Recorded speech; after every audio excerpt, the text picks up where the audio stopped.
کل فجر کی نماز کے بعد کا واقعہ، کل ہی کا واقعہ ہے۔ ایک صاحب آیا، سر سے لے کر پاؤں تک کوئی چیز سے آپ یہ نہیں کہہ سکتے تھے یہ مسلمان ہے۔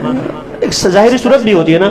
اب یہ صاحب ہے مفتی اسامہ صاحب، چلے گا پاکستان میں چلے، انڈیا میں چلے، بنگلہ دیش میں چلے، یورپ میں کہیں پر بھی جائے، دیکھ کے ہی دور سے کہیں گے یہ مسلمان جا رہا ہے۔ اس کے اندر ایمان کو ہم نے ٹٹولا نہیں، لیکن چہرہ دیکھ کر لوگ کیا کہیں گے؟ مسلمان۔ بھائی سر کا اوپر ایک چیز ہے، ٹوپی ہے، پگڑی ہے، نیچے بال ہے، رسول اکرم صلی اللہ علیہ وسلم کے سنت کے مطابق ہے، چہرہ ہے اچھا سنت کے مطابق ہے، لباس صلحہ والا ہے، تو دل چیر کا تو ہم نے کس نے دیکھنا ہے؟ ہم دل چیر کا تھوڑی دیکھتے ہیں، ظاہراً دیکھ لیا۔ تو وہ جو صاحب تشریف لائے تھے میرے پاس، اوپر سے لے کر نیچے تک، ٹھیک ہے میں اس کو بالکل کوئی غلط بات نہیں کرتا، لیکن ظاہری کوئی چیز نہیں تھی۔ اور آپ کو پتہ ہے رمضان میں ٹائم، میں تو ان کو کہہ رہا تھا ٹائم آپ نے بہت کر دیا، قیمتی ہوتا ہے ہم لوگ کو۔ خیر وہ تشریف لائے، بات پوچھنے میں کہا ٹھیک ہے۔ یہ جو اس کا انداز بھی میں اس کا اسٹائل اپنانے کی کوشش کر رہا ہوں۔ یہ جو پاکستان نے بہت سے ملکوں کو جو ہے انگلی پکڑ کے چلانا سکھایا، اور آج وہ ترقی کر کے وہاں پہنچے ہوئے۔ وہ ہمارے ہاں یہ دیکھ باہر وہ خواتین کوئی بیچاری جو بھیک مانگنے کے لیے کچھ آئے ہوئے تھے، بھیک مانگتی ہیں یہاں پر، یہ بھیک مانگتے ہیں، اور پاکستان معیشت میں تباہ و برباد ہو گیا۔ اور اس میں کس کا قصور ہے؟ اس میں کس کا قصور ہے؟ علماء کا یا سیاستدانوں کا؟ آخر وجہ کیا ہے؟ جی تو چاہ رہا تھا میں اتنا کہہ دوں کہ جا کر شیشہ دیکھ لو، لیکن کہا نہیں اس کو، کیونکہ ہمیں اپنے مسلح کا خیال رکھنا پڑتا ہے۔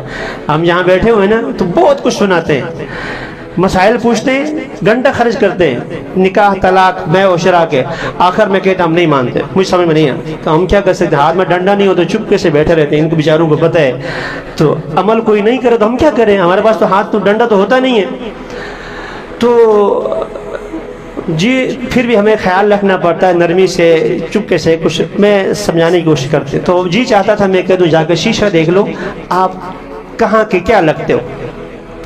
تو خیر بطور خلاصے کے میں نے نرمی سے کہا کہ وہ جو آپ کو بھی عرض کر رہا ہوں کہ یہ جو 50 60 70 سال کی زندگی ہے نا، یہ حقیقی زندگی نہیں ہے۔ حقیقی زندگی مرنے کے بعد کی ہے۔ وہاں آپ سے یہ نہیں پوچھا جائے گا کہ یہ امام صاحب جو تھے یہ کیا کر رہا تھا، آپ سے یہ نہیں پوچھا جائے گا قاری صاحب کے معاملات ٹھیک تھے یا نہیں تھے، آپ سے یہ نہیں پوچھا جائے گا مفتی صاحب کیا کرتے تھے۔ وہاں مر رب کا، تم سے سوال ہو رہا ہے، تیرا رب، تیرا اسامہ کا رب نہیں، فلاں صاحب کا رب نہیں، تیرا رب، تیرا دین، ان کا دین نہیں۔ اور یہ صاحب کون ہیں؟ رسول اکرم صلی اللہ علیہ وسلم۔ وہاں عمل جو ہے زبان نہیں دیتی، وہاں عمل جو ہے زبان نہیں، وہاں جواب کیا دیتا ہے؟ زبان جواب نہیں دیتی، وہاں عمل جواب دیتا ہے۔ الیوم نختم علی افواہہم وتکلمنا ایدیہم اگر یہ زبانی چیزیں جیسے دنیا میں آپ لوگ میٹرک میں ایف اے میں پرچے نقل کر کے لے کے جاتے ہیں، آپ اپنے بچوں کو کہتے ہیں کہ موبائل میں جو ریکارڈنگ پر لگا لیں، مر ربوں کا جواب یہ ہو فلاں، آگے سے فرشتے ہو سوچ آن کرتا جواب مل جائے یا لکھ کر لے کے جائیں، یہ نہیں ہے، وہاں عمل جواب دے گا۔ اگر اللہ کو وحدہ لا شریک مانا ہے ذات و صفات میں، جواب دے گا، ورنہ نہیں دے سکے گا۔ اگر دین پر چلا ہے تو وہاں دین کا جواب دے گا، ورنہ نہیں دے سکے گا۔ محمد مصطفیٰ صلی اللہ علیہ وسلم کی سنتوں پر چلا ہے تو جواب دے سکے گا، ورنہ نہیں دے گا۔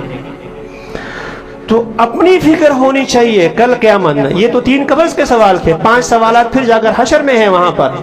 وہاں تو اپنی عمر کہاں خرچ کی، جوانی کہاں خرچ کی، مال کہاں سے کمایا، کہاں سے خرچ کیا، اپنے علم پر کیا عمل کیا، اپنے وہ آپ کے محلے کے قاری صاحب کیا کچھ کرتے تھے، ٹیوشن کہاں پڑھاتے تھے، نظر کی حفاظت کرتے تھے نہیں کرتے تھے، وہ فیسیں کتنی لیتے تھے، یہ آپ سے سوال نہیں ہونا۔ اللہ میں اور آپ کو اپنی فکر نصیب فرما لے۔ وآخر دعوانا الحمدللہ رب العالمین۔